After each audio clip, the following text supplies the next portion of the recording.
What if I told you that victim mentality isn't what most people think it is? It is not just blaming other people. It is not just complaining of everything that is going wrong in our life. And it's that definitely not about being weak.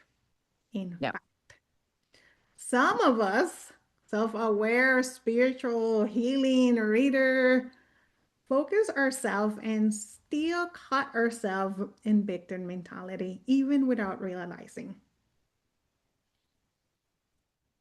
Because it's so layered. Yes. The victimhood and victim mentality to me are like two separate things. I mean, someone can be abused, they can be neglected, and they're a victim. And that is real and that's happened. And how you experience that is how your body works through it and your nervous system and everything else. And that is real. But when we take the mentality into our adulthood, it can come in completely different. And it's not intentional and it's not out of shame. And it can be, it can show up in so many different ways. But we don't want to take away from what somebody experienced first and foremost, because we've all been there and we've all done it. But I want to give examples of what it looks like for me. It wasn't just poor me. It wasn't, I don't have a choice. Those are different ways that we can perceive it. But wow, my throat, it's not you, it's the air. Hold on. But where I didn't expect to find it was in my choices, in the energy around that, not just how I chose it, but how I chose to process it. And I'm not giving myself opportunities was huge. But go on, Carol, because I am losing my voice for just a second. Okay. So I agree with you. Victim mentality is completely different of being a victim of something tragically, an event, something that happened and that's real, and we want to honor that 100% with you with that. But I also want to talk today about the sort of ways that shows up. Mhm. When it shows up in our thoughts, when it shows up in our emotion, when it shows up in our nervous system, right? When something is showing up before even become a conscious thought, a conscious choice. I have a lot of that from experience, but you do it. It's like you pre-program yourself to take away choices. And we do it because of what has happened to us in our past and from our own experiences. And that's where I really started to go before my throat lost. But that's where we go and we take away our choices. And people don't look at that as a victim of, coming from that wound, but it is, Yeah, because you're giving yourself less possibility. You're not even allowing yourself to choose. You're not even allowing yourself to choose the energy that's coming towards you because of your past experience. And we let that get stuck in our nervous system. Because we, like you said, we programmed ourselves like, oh, here it comes. It's right there. We hit it right past us. But when you take away your choices because prior experience, that's a different energy you can walk into. I agree. And you define it perfectly. Our choices or our lack of choices, Or because lack of sometimes choices. we don't take a choice, right? Mhm. Comes from our belief system, comes from past experience, comes with what we have Layers grow and layers. up with Yep. it and what we saw while we were growing up from our parents, from authority figures that we saw, like teachers, right? Mentors, guides. And that defines a lot of how we react too. And where is that reaction coming from? If it's coming from a trauma perspective, as you mentioned it earlier. Yeah, and we don't, and like I said, when you don't look at it from a trauma perspective, it's so different as like as we can experience as mothers. You do with, you go through a life expecting one thing, and then you become a mother, and then it's like your needs come last. That's like Mhm. prefrontal cortex thought pattern. It's, DNA, it's what it is. But through that, your victim layer can really show up in ways you didn't know you were going to experience. Not just making your plate last, waiting for everybody else to eat, but making choices or making decisions for other people and not including them by taking that last step, by not allowing somebody else a choice to allow it's all there if you just open up the bigger picture and look at it. And it all comes from that trauma perspective because we don't want to experience trauma again. And when your nervous system is still stuck in that loop and you hit that energy, instead of dealing with it and giving yourself a choice, you take it away. I think it's important to acknowledge reality. Mhm. And I was doing some reading about victim mentality, and here is what kind of stayed with me. Victim mentality is when you believe that you don't have power, when you believe you don't have choice, when you believe that you cannot influence over your experience, your reality. Mhm. Look. Yes, Oh, so you have choice. you You always have have a power. choice. Yeah. And like I said a minute ago, and I really liked how you said that, it's just the choice. You get to that part where your body feels a certain way and all the energy's coming at you. And from past experiences, these choices got you through that survival. So your body will naturally go, oh, let's go through these choices because they worked before. And that's what we do.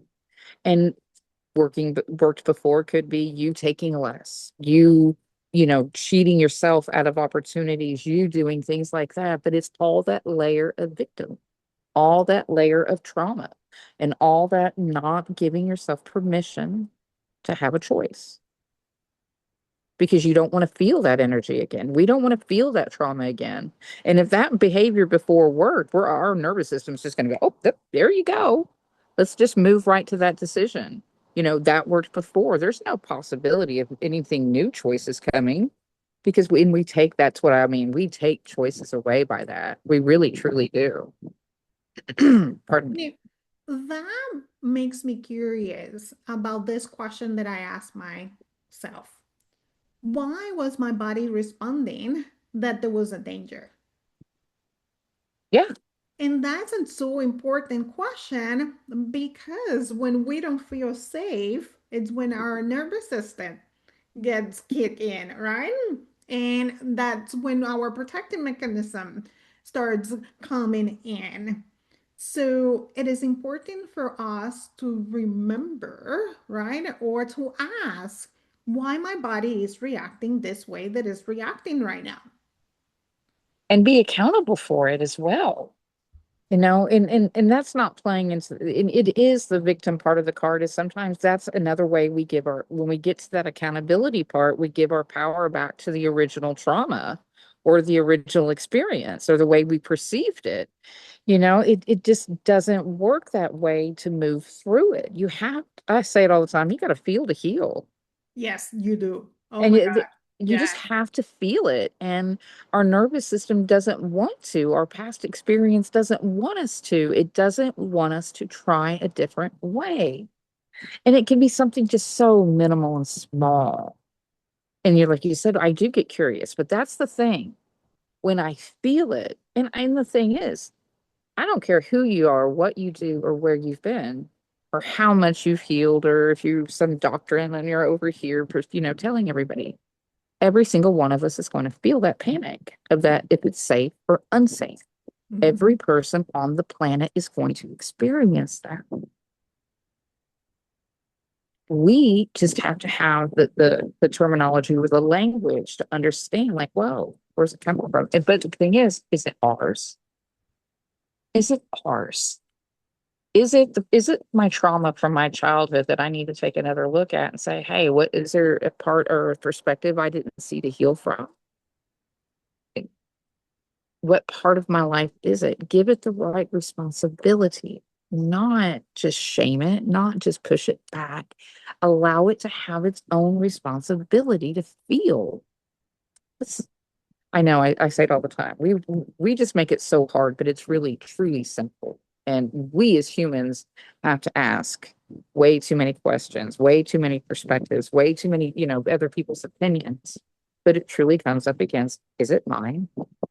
Where does it fit? Where's my responsibility? And allow to feel it. Your body will give you the answers. Your life will give you the answers, but you have to feel it. Agree. So instead of ignoring it, pay attention, Attention. become aware. And then you became aware, ask that question, is it mine? Because if you are here, most likely you are an empath. Oh yeah. So First most and foremost, likely you're yeah, taking energy from others, for the environment, from the collective. from the collective. So that when I feel it, me and Carol, that's the first thing. Is it mine? And have that trust, build that trust within yourself to know, work with your guides, work with your system to know if it's yours. And if you get that first answer, it's not mine. That, what, I don't know. Yeah, it's gone for me. It's like, but I take a breath, I regroup. Okay, separate myself from that energy. Now I'm in mine. What do I feel? And if I don't feel it anymore, it's not mine. Or it could be triggering something mirroring in me that I need to look at as well sometimes, but maybe not to the degree or severity of what I'm seeing it from somebody else. And if it's yours, then the next question comes in. What is my body trying to tell me? What's the story behind it? And that's the part that gets really interesting with the responsibility. Because if you really don't want to experience the negative side of what you're experiencing, again, you have to be honest with yourself. And sometimes that's just not a lot of fun. It's not, but It's that's not. where healing begins. It is. And then you get to go that, and when you are in that awareness, that is when you get to start making choices. Mm. And hopefully you're making those choices from a place of love and not from a place of fear. Fear. Because the majority of the time we take that choice from a place of fear. We do. Well, and like I said, we do. Or I will say it's not always as a fear as like, oh, but if I do that, that's going to happen. And I don't even want to try that. So I don't want to go down that road again. And I'm just, and closing off opportunities. But that fear, that's the main thing. We make so many choices out of fear. And once you're in that awareness and you can make that choice, really think with it. I mean, when I say collect your thoughts, go for a walk, do what you have to do, but really think with it and not react. Like, I don't, that part is don't react. Let your nervous system have an opportunity. So what I'm hearing is healing is not become for you to become perfect. Oh no. It is not about not feeling the fears. We have a human experience. We are going to feel fear. Sure. It is also not about never being triggered. Lisa and I have been healing from the last 7, 8 years, and sometimes we get triggered. Yeah. But here is the difference: we learn to listen, we ask questions, we listen to our body, we listen to our nervous system, we listen to our intuition, and how Lisa mentioned, we try not to react. Give your experience an opportunity to live. And we shut down so much of our experience by just not living through that and not having it. And that's when it can get just a bit sad. So we're here to live. If this conversation resonate with you and you are ready to go deeper into Bington mentality and being more sober, right? Be able to choose from a place of love versus a place of trauma or fear. We want to invite you to our weekly membership. We meet weekly. And then inside, we're going to explore the body, the nervous system, the awareness, and the choice. Through this membership, it's not just healing. We also will be doing teaching. We also going to be a supportive community, and we are going to help each other to go from survival mode to greater peace to sovereignty. Sovereignty. That's the Mhm. goal. Lisa and I are not here to fix you. No, Mm-mm. we're going to offer you a space where you feel safe so you can listen, so you can heal, so you can make different choices. I love it. Thank you guys. Until next time. Until next time.